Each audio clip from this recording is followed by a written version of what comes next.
Nigeria is not at war, at least openly and officially, but the country continues to be buffeted by attacks from non-state actors between Sunday night and the early hours of Monday. Terrorists and bandits ambushed troops and attacked civilians in 4 states within 6 hours.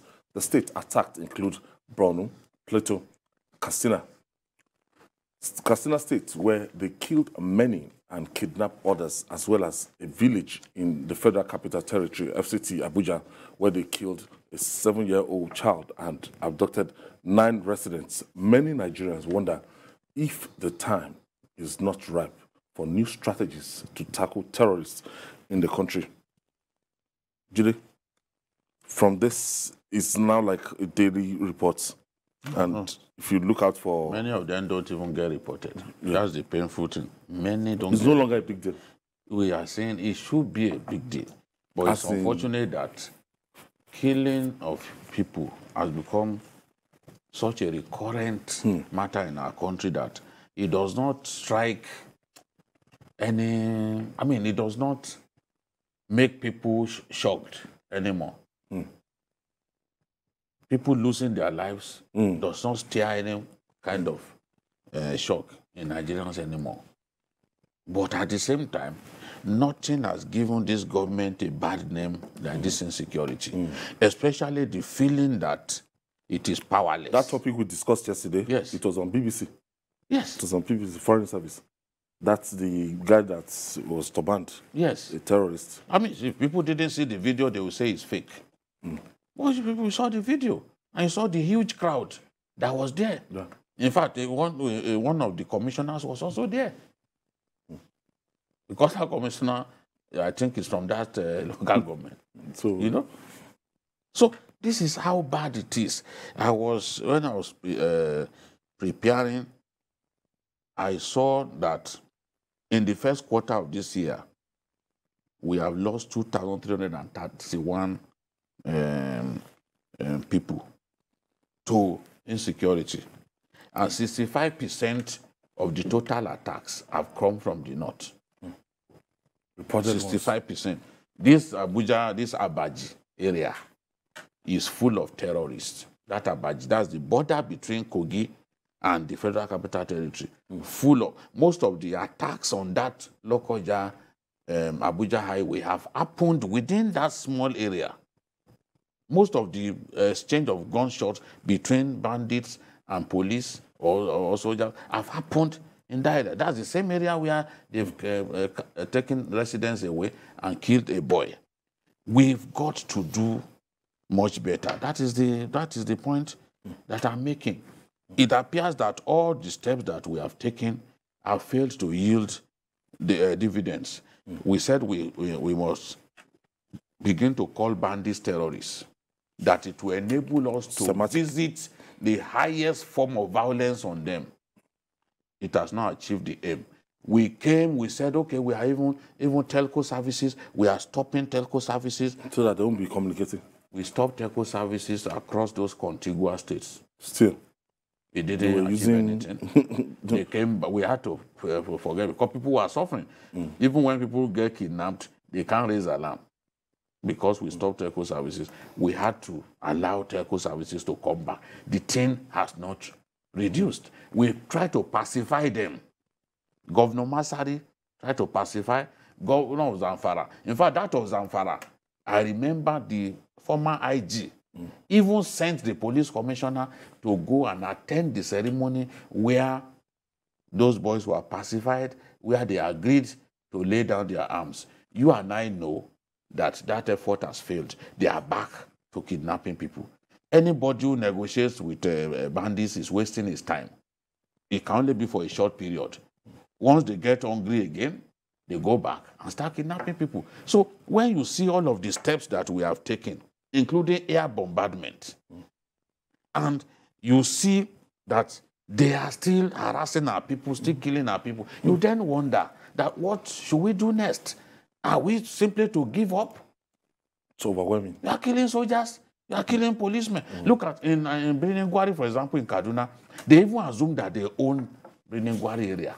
Before now, it used to be a big deal for you to, if you kill Security agents, security agents, and if you kill anybody, the repercussion and a lot of people will be expecting they will that get you. They will get you. No, No, right now, it's not a new thing. It's not a new thing. No, if not, what happened in Niger, in the Shiroro area? They kill not just soldiers, policemen, civil defense, all the security agencies protecting the expatriates that they came to kidnap. They wasted people. They ambushed the soldiers, killed soldiers, and they took away those expatriates. We don't know the extent of things now. They got away with it. They even came to Kuje prison. A lot of people will say Nigerian government, the people that they kidnapped on that train, Abuja, Kaduna Expressway, they've not been able to rescue them. But terrorists, they're able to rescue their own. Another sad development was the killing of the chairman of the civilian JTF, Alhaji Mandara, who has helped tremendously to reduce the insurgency. He has assisted by giving the security operatives a lot of information, and even they was able to lead them into the forest where those people were. He was one of those people that was killed this weekend. And about the Kuje prison, a lot of things went wrong. For there are certain things that a prison, some certain security features, architecture that must be put in place in a prison. The walls must be double. As in double, not as in you. I mean, you have a fence, then if you escape that fence, there is still another fence before you can. Then the blocks or the walls of the first fence and the second fence must be concrete. But that's not the same with the Kuje prison, and it's a medium facility, which is only second to the maximum, like the one we have in Kirikiri and Gashua. Gashua and Kirikiri are maximum. This one is medium. Even at medium, they are supposed to have double fenced wires on top. Only one. I mean, somebody was giving all these tips that it was so easy to, and that another sad part is the fact that they got intel that this would happen, that they needed to reinforce. But they said they didn't know where exactly. That they didn't know where exactly. Yes. But even if you didn't know where exactly, you should have secured all the major prisons. The major prisons, especially when you know that some terrorists are being kept in that place, and these people have been demanding for their release. So when you know that, you don't need any. There's no excuse, honestly. No excuse. You don't need anybody. And the length of time that they operated. They operated. Is the one that saddens me the most. So we could call for reinforcement. Nobody. More than 2 hours. They were there for 2 hours. They had time to preach. Quite audacious. How far is the police headquarters? Capital Territory. Or there is nowhere that place in just nowhere in than Abuja. 30 minutes drive to the airport. To the airport. Where it happened. And even to the military barracks and to the police headquarters. Where, I mean, and we could not enforce and give support. And those guys were there for more than 2 hours. They were even preaching. 2 hours. 2 hours is a long time. In Abuja, and at night, when traffic will be light. So what call? I mean, what happens to our rescue? Why do we have? You see, sometimes when you see our barracks, there's so many barracks in a location. You ask yourself, what is the point? So remember what the Emir of Zaria was saying. How far is the Abaji barracks to this Kuje? We can Google it. Even the Aso Rock itself is surrounded by about 4 barracks. Yes. DSS headquarters, this, that. And NSA headquarters. That in all this, that's on the way to the airport. The Emir of Zaria said, see, we have so many security formations in Kaduna. We have Army Depot, we have NMS. When they even went inside the NDA. He said, they went yet, inside the NTA. Zaria is not safe. Even Zaria alone has military formations. He said, yet, Zaria is not safe. They go to hospitals to bring people out, kidnap people who are sick, who are in hospital.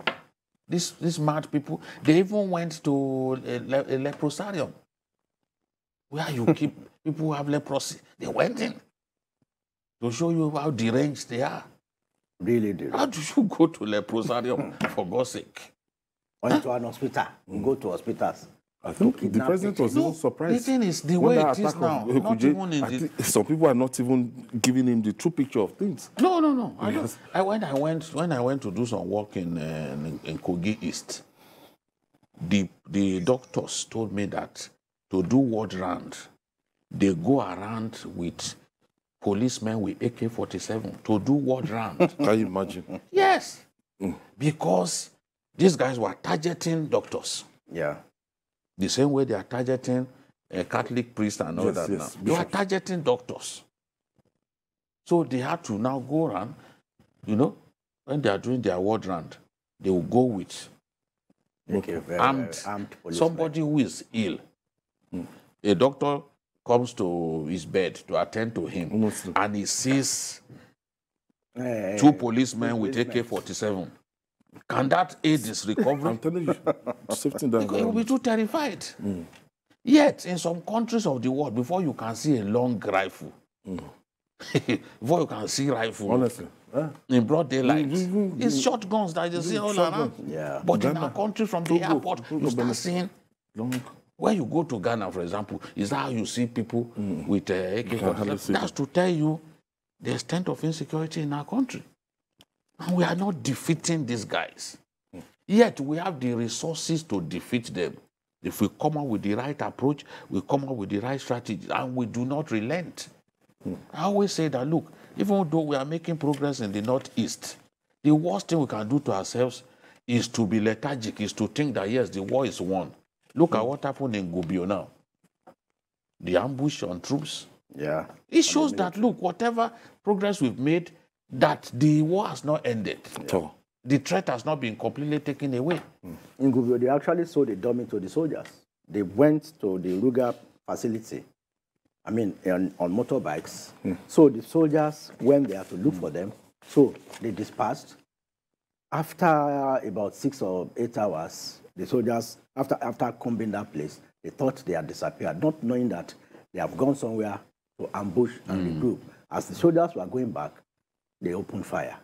That was what happened. That's what they always do. That's their approach. They are now good at ambushes. Honestly, surprise attacks. Yes. Look at Monguno now. I was told that Monguno, that people are scared because they've carried out 2 attacks in Monguno in recent times. Meanwhile, this Monguno before, they could not go there. Fortified. So, what is, you just ask yourself, what's going on?